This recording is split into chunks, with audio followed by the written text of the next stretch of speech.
Well, isn't that a thing of beauty? Hi there, this is a video about a good recommended, or what my personal little day hike loadout will be. There'll probably be some guest appearances by Ada the dog. There she is, just sitting at the window there. She'll be making some infrequent howls, just enough to keep me on my toes, so we'll work with that as we need to. But generally, I'm just going to zoom in. Obviously I won't do everything from this distance. I'll zoom in on sort of each quadrant, or each probably fifth or sixth of the screen, starting with what I have on my person, and then that'll move into what I'm going to put in my pack, which you can see down in your bottom left hand corner, the Cotopaxi Volta day pack. Okay, so this loadout is for a day walk, which could also very easily turn to an overnight if you wanted to.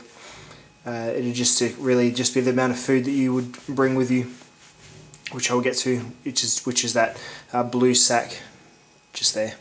That's going to be full of food. Okay, let's start with what I'm going to be wearing on me. Alrighty, so these are the things that I'll carry on me. We've got, starting with the gloves, just a good pair of leather gloves. These are quite good on the hand. I wear them in my testing videos. Just a good tight fit, and the fingers are, I mean, no glove has super nimble fingers really. There's always a seam there, but they've got pretty nimble fingers, so you can use a knife, swing an axe. You wouldn't want to sew with them, but pretty good for most things, and they're lined with a nice sort of plush material. Really good gloves. The button snap. Don't know what brand they are. I think I've cut off the brand tag on both. What are we? They're made in China. That's all I can tell you about them, sorry. They are real leather, they smell nice. Dettol, little hand sanitizer. Keep this in my pocket next to the HUD salve. Find if you have this on you, you use it more, which probably means you'll take less germs into your body, which is good. It's a good thing. My phone, need a phone. It's probably, I'm not too ashamed to say it's probably my number one bit of entertainment that I'll be using while I'm sitting around. Yeah, you can keep busy at camp and stuff, but eventually you're just going to want to sit and shoot the breeze, and especially if you're by yourself, you're going to want to probably just not watch some YouTube, but say if you can preload it with some like a couple of TV shows or something as you're falling to sleep, always really good. This little case here, you can fold it open and sort of stand the phone up on it, put it on the floor next to you, go to sleep. It's good. The HUD salve, it's getting cold, it's winter, just keep a layer of this on my lips so it'll stay in my pocket as well, next to the Dettol there. The small forest axe, keeping that on my belt in this Beneath the Stars leatherwork sheath. I prefer to keep it on my belt because in your bag, as packable as this axe is, it does fit in the backpack. Now it takes up a lot of space, and because I like carrying it, and really, probably don't need to bring it. I'd probably be fine without the axe, but I like carrying it. I like to have a bit of a chop as I walk around and just fuck around with it in general. So there you have it. I'm going to bring it and I'm going to wear it on my hip. Anyone who doesn't like it can not come walking with me. Through Night T10, just a little EDC flashlight, torch. Geez, picked up from you Americans, flashlight. Been torches for the last 25 years of my life, or 25 years, and then 3 years ago once I got into YouTube, all of a sudden they're flashlights. Don't know what happened there. This is my little, this will go around my belt. This is a little Best Made, well, from the Best Made company, but it's a K&M match safe. It's got a little compass on the end of it as well, which is a good silver liquid compass. So it is definitely pointing north right now. I know that because there's a town called Loxton which is to the south of me, and it is that way. So there we go. Good compass, and goes around my belt loop, which I'll show you in a second. I've got some matches and a striker plate in there.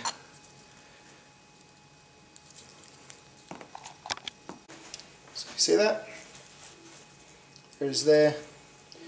Goes around to my belt loop. Doesn't go anywhere. And just tucks into the pants pocket. So always on me. Some little bit of fire making possibility. As for knives on my body, Falconivan F1, still my go-to camp knife, fixed blade knife, general, see something, want to poke with a knife. Super strong, super thick, super sharp, easy to sharpen, good convex grind on it, nice unassuming looking handle which is super comfy, can light a fire still off its spine, great knife. Goes in a very light Zytel sheath with a nice secure button snap. Love this knife. Some alternatives which I still may decide to take instead. I'm thinking of getting a bit more time on this Gerber LMF2. It's pretty big and heavy, and you know what, if I took this I probably wouldn't take the axe, because I reckon this would probably combine those two tools reasonably enough for my meager needs. So I was thinking about taking the LMF2 or maybe the strong arm, which still loving a lot as well. But it'll probably be the Falcon even. I might even pack this and just do like a one stick fire video of it while I'm out, so watch this space I guess. The next thing, knife options wise, is my EDC folder, which as you can see, not to assume that you know, but I would assume it's probably pretty safe to say that you've seen a Spyderco Delica 4 before. This was just a good food prep knife, so if I brought myself some bacon or some sausages or something like that, that flat grind is much better than the Falcon even to slice and do things like that nature with. So there's that, and then I'll carry a fire steel just probably in my coin pocket or in my back pocket somewhere. I've got a couple other ones around the place just for redundancy as well, and there's also matches obviously too, so plenty of fire making needs. And then I thought I never would, but this is one circumstance where you might catch me wearing a paracord bracelet, because I've thought, you know what, I might start adopting that the whole thing of have everything on you that can do the basic functions for surviving, and then have everything else in your pack sort of thing that can do it better. So I've got a paracord bracelet here with a whistle on it, and I've always just cringed at paracord bracelets. I don't know why, but I'm just probably not from a line of guys that wears any jewelry apart from a watch, or any accessories apart from a watch. So a paracord bracelet was a bit of a stretch for me. So we'll see if it sticks around. We'll see if it stays. I guess I have to put it on my left wrist. This has got a whistle on it, which I guess is a cool little survival tool as well. But yeah, paracord bracelet. I never thought I'd see the day, but there we are. This is a Gerber Bear Grylls brand one that Gerber sent me, which was nice of them, with a couple of other things. And yeah, we'll see how we go. I've never seen anyone actually, I guess it's like that ultimate just in case thing, because gee, I tell you what, I've never seen anyone actually take one apart and use it for anything. If you've got a great paracord bracelet use story, or you can link to someone that has one that's not a lie, please put it in the comments. I'm so curious. It's such a phenomenon, the paracord bracelet. Guys who I never thought would wear a bracelet are wearing these, and I'm just so curious to see if they actually pay off. So please put down in the comments if you've got a link to a good blog or something that you know is not a lie, that someone's actually had one of these, you know, save the day for them. So anyway, I'm digressing, but that's that. So yeah, as I said, that's the that's sort of the kind of like a 5Cs loadout there. Like, so apart from cover, which would sort of be improvised with the paracord, I guess, but it's yeah, just enough to sort of get me, you know, surviving and settled, I suppose. So that's that, and we'll move on to the next category of things. These next few odds and ends, you've got a couple of things for entertainment, and you've got a fairly obvious first aid kit sitting in there. I'll just start with this bag. This bag, I've got it set out to this size because it's probably going to be, it'll just have my food in it. So usually I bring some bacon, some salami, things that can sit out because they're salty, things that can sit out overnight. You don't need to keep them cold, because bacon and salami and stuff, you can, eventually it needs to make its way to the fridge, but you really can keep it out in the open air for a fair while because it's got so much salt and fermentation, and it's got lots of sort of this sort of antibiotic properties on its own. So good stuff to bring. And yeah, of course, your staples like your canned foods and your ramen noodles and things like that. So I'll bring them. This is a pretty good first aid kit that just like a $10 one you buy from the shop that I've just stuffed a few other things into. So it's quite robust. It's like folds out like a clamshell there. First aid kit's pretty boring, I know, and I always kind of, my eyes go a bit dull when I get to a first aid kit part of someone else's video, but I've added Germaline, which is a really good numbing and antibacterial cream. I've added a bunch more band-aids. So that's a space blanket. This is a Mozzie mosquito away bracelet, which is cool. I mean, it's winter now, so it's not as big a problem, but most of the places I go are by the river. I've added heaps more alcohol wipes. I've added this Bear Grylls folding scout knife, which has actually seen a fair bit of use, because often I go somewhere and well, not so much anymore, but I used to not bring a knife as much, except for this one that was in the first aid kit. So it's a lockback. It's probably, you know, 5CR 15 MOV stainless steel, but it's alright. It's, you know, relatively robust. It's got no liners, so it's pretty light. Not a bad place to keep a backup knife in a first aid kit, if you ask me. On the other side, I've just put some Panadol Rapid, some tampons in case I'm travelling with a girl who has that kind of emergency.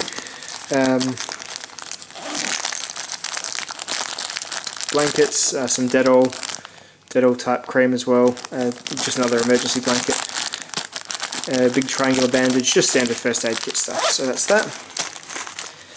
This is a emergency battery, so it's already charged, and I've got the cables for both the Kindle and my iPhone on it. So that's like $8 from Big W at the moment, and it does 1.5 full charges of an iPhone 5. So you know, it's enough, isn't it? Like, that's probably another 6 hours of hardcore non-stop use, which is cool. This is a Kindle Paperwhite. There it is, it's flat. Must charge that before I go. But this is a really good Kindle because it uses barely any power, and it's got a really clear screen that's quite bright and doesn't need any assisted light, which is good. And this is a little book I got, Ron Cord's Guide to Hiking and Backpacking. While I'm out hiking and backpacking, I completely forget what I'm doing, and it can be all like, hey, here's how to get water, and here's what to pack in your backpack. So say if I get out there and I haven't got anything in my backpack, I'll be able to read this book and then kick myself for what I didn't do. I don't know, I just got it because it'd be fun to flip through. Next, quadrant. These are more random utility items, just for quite obvious purposes I think you'd find. So we'll start off with the paracord. Well, actually, just obscured from the paracord, I've got these Night Eyes gear ties. These will become part of the outside of my pack. These will help me secure a couple things down. These are really cool. They're just bits of wire covered in plastic, so like rubbery plastic. So yeah, good and very easy to handle and manage. Cool stuff. This is 200 feet of paracord. Plenty of paracord, more than I'd probably use. I've undone it and done it up. It come in like a really tight, awesome knot, and because I've used it a few times, I've just got it back in a pretty loose hank. This is an Easy Lap diamond stone. This will sharpen my Falcon knife well enough to keep it super sharp. That's probably like 1,000 grit diamond, so that's about all you need in the field, I think. This is a Victorinox Swiss tool, multi-tool for repairs. It's got a little saw on it, just for kind of a backup of lots of the other stuff here. Just fun to carry, fun to play with as well. I'm a bit of a fiddler with multi-tools. Fiddle with that by the campfire. Good for taking your cooking stuff off the fire as well. Good stuff there. There's a Barco Laplander folding saw. This will be what's coming with me for now, until my Silky saw is with me on a full-time basis. This is my LT Wright Genesis. This is for if I want to do a bit of hobby stuff like carving and whittling. Bit more respect for it as a survival or as a general purpose blade, since I did a bit more batoning with it, but yeah, that's still just razor crazy sharp. I just prefer to have a stainless steel survival or camping knife, just because of where I am. I think there's a bit more water around the place, and this is a good carbon steel, but it'll still rust and mark pretty easily, so I figure if it's just safely in my backpack, being pulled out at, you know, semi-frequent times, it'll be better for the knife. And then 2 torches. So I've got a Maglite, getting pretty low on the batteries, XL200, and a lead lenser P7, which is good for it's got the sort of the flood beam for if you need to sort of do a bit of a look for eyes looking back at you in the night. Next section, or just a couple of items, but let's get there. This is a British short hair kitten. I would not suggest bringing one of these. The British short hair kitten is far too needy, and will spend most of the night either meowing or going very quiet, making you think it's disappeared. And you'll just be getting to sleep, and it will come and sit on your face and neck. And also, as it's a kitten, it is toilet trained, but it doesn't have a great deal of other knowledge of helping you with hunting or any of your survival tasks, so probably wouldn't bring the British Shorthair kitten. Anyway, moving on. These two items here, you've got a little fire kit. This is a Pelican 1020 case. I'm just going to fill it up with dry lint, and it's just got a little repair kit in there as well, and the Bear Grylls fire starter, which is a good fire starter. I got that because old mate Alfie from Alfie Aesthetics swears by his, and he seems to know what he's doing, so I grabbed one, and it certainly is quite good. And this next item here, this is probably the best sleeping bag I've ever owned. It's super compact. Brand is Roman. It's pricey. It was pricey. It's Chinese, but it goes to 0 degrees Celsius, which is pretty low. They love adventure too, which definitely was something that I was interested in. We had a common bond there between me and the company, both loving adventure. Not the biggest fan of Comic Sans, so strike there. But yeah, apart from that, it's a good sleeping bag. It's got these compression straps, puffs down really well, and it holds the interest of a kitten as well. So there we go. This next item is the Cold Steel. Cold Steel Special Forces shovel. I think I'm going to keep this on the outside of my pack. I'm bringing it this time. I don't usually bring this. This isn't something that I expect anyone to lug around on a frequent basis. See that rust there? Very rust prone steel. I must file that off before it gets too bad, but geez, look at that. The crazy thing is I actually ran this through the workshop before I put it in the sheath, so this is 1055 carbon, so that'll happen. That's fine, not the end of the world. This is very much a tool, not an heirloom. But yeah, this is just a good shovel for I've been, as you probably picked up before, I've been watching a bit of a Alfie Aesthetics YouTube channel, and he built this really cool underground fire, so I think I'm going to bring my Special Forces shovel along and dig a sort of like a secret, very almost smoke-free fire, just because I'm interested in it. It sounds like a fun thing to do. We'll move on to food, water, etc. I'll bring that over here because my camera cable is getting a bit short and I'm low on battery. But before I do anything, look, this here is a British, let's say exotic short-haired cat. She wouldn't be much use to bring camping either. She would probably not know where she was, become disoriented, become nervous, probably meow a lot and then disappear, and you probably wouldn't see your exotic short-hair cat again. Pros of this cat are that it is friendly, it is muscular, quite loyal. Cons are that it sheds lots of hair, and because of its flat face you sometimes have to wipe its eyes out. Looking not too bad today, but yeah, quite a good cat. And there's her little mate, just being a general whiz and general genius at stuff. There we go, enough random cat nonsense, let's get on with it. Alrighty, so this is cooking and eating and watering. So, get this out of the way first. This is just a big cylinder of stove gas, which your stove just screws into the top in there, and then it is on. And then you just adjust to whether it's coming out or not with a little nozzle on your gas stove. So there is that. This is a Sawyer 0.1 water filter. This is a good water filter. It does most of your, it's probably one of your higher filtration portable ones. So it's a pretty slow system, so you have to really squeeze it through. You fill this bag with your shitty water and you squeeze that through. I may as well show you. Unscrew that, screw that into the bag.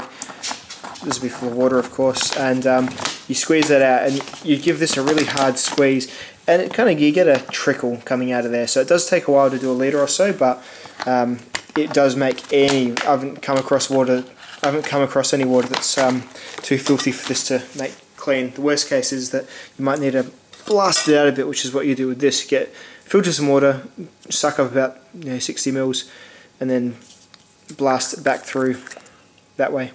And it blasts all, and when you do, you get this really satisfying fart of brown crap coming out the back, which is cool. So it's a Sawyer 0.1 water filter.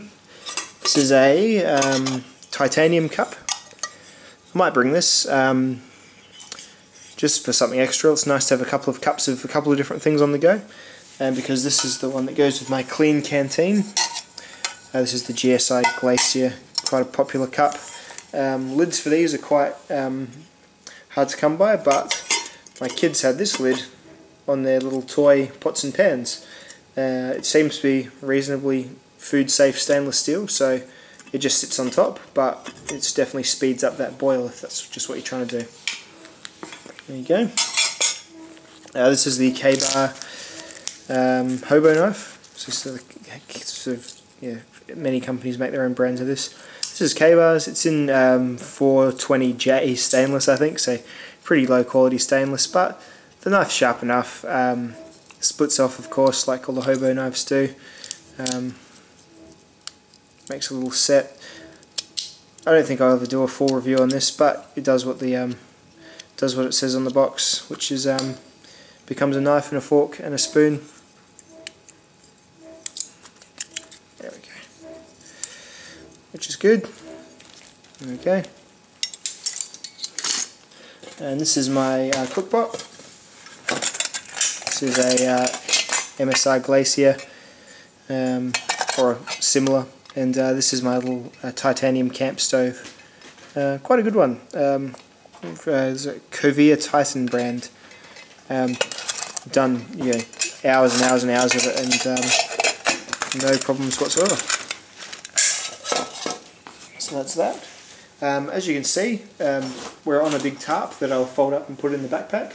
What I'm going to do now is I'm going to put all these things in the backpack and see how it goes, see if it all fits in, and I will check back in a second, and I should be leading right into a shot of either the backpack full with nothing around it, or the backpack full with the things that wouldn't fit and I had to choose not to take around it. So that should be interesting. Hold on to your butts.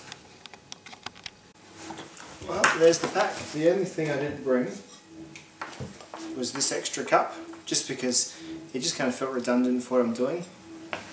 And the extra, the ditty bag that all my cook stuff was in, I just thought, screw it, it can go in loose. The Cold Steel Special Forces shovel kind of lashes on. I hope this leather thing is strong, because if it's not, I'll be a bit disappointed, but I think it will be. I'm not seeing any signs of fraying or anything just yet. And that, and between this bottom strap with the gear ties, I think it's pretty secure. Everything else is in this bag. I'll just change the camera and I'll just show you how everything's working on me, and then do another bag shot, and that should almost be it. Thanks for sticking with me.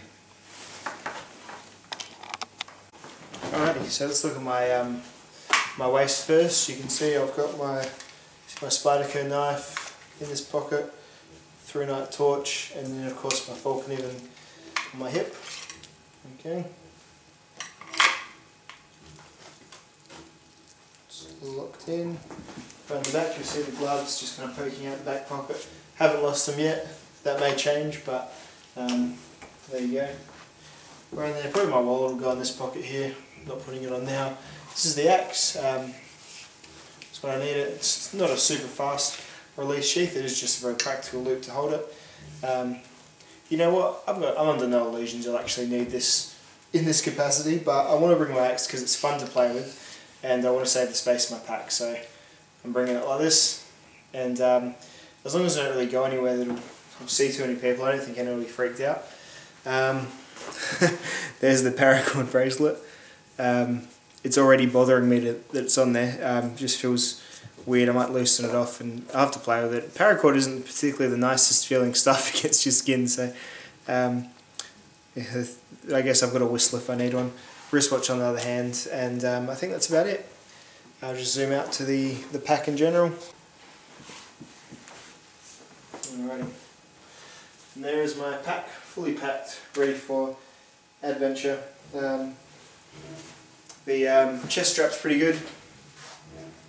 Keeps it nice and sort of tight to your back. The waist strap, apart from demonstrating to everyone that your love handles exist and are there and are current threats to everyone. It is good for, again, keeping the backpack nice and close to your back, as you can see. there's not really a great deal of space between my back and the pack, and I could certainly tighten it up a little bit more if I wanted to. So there you have it. As I said, I'm under no illusions that I specifically need or I'm going to use any of this stuff, but yeah, this is YouTube and it's just fun to talk about, isn't it, anyway? And you bring all these things because you like having these things and you like playing with them. I probably will bring the extra couple of knives too and dick around with them for a little bit as well. The axe, as I said, just for screwing around. Really, you make your fire with the wood that's fallen on the floor, don't you? And I do use my camp knife a lot. Like you probably need one knife, but all the other stuff is just because you like having them, and I'm not too I'm not too scared to admit that. But apart from that, this backpack is really continuing to impress me. The Cotopaxi Volta, very good backpack. What else? I think the only thing is I've forgotten that I will pack is I've got some sort of bandana or something. I've got triangular bandage, I guess, in the first aid kit, but it's always nice to have a bandana. I was thinking that would probably go well in my other pocket. I'm happy with my sleeping, my shelter. I'm happy to just drop a tarp above me with the paracord and then sleep in a sleeping bag on the ground. That's fine. It's a super good sleeping bag for the cold. I've got a dome tent that I could bring, but then you're sort of getting towards more the realm of car camping, and I do prefer to just, if not walk from my house to where I'm going, just drive to like the start of like a big open campsite, do like a bit of walking, and then stop at one of the free sites, sort of a bit less planned. That's how I generally prefer to do my things. Not that I get to do them a great deal, but because I've got one coming up, I'm excited about it, which is why I'm making videos like this. So I do appreciate you all humouring me and giving me a shot. And as I said, if you got any good paracord bracelet stories, chuck them in the comments, and any comments or suggestions, yeah, chuck them in the comments. Please like and subscribe my channel, and yeah, talk to me. I like talking to you. I'll be doing that. I'll be giving away that Shred Middleman knife probably tomorrow. Be doing the draw. There's probably about 10 of you have commented on that, so chances are pretty close if you're one of those 10. So we'll see how we go on that as well. So thank you very much for watching, and I'll see you next time.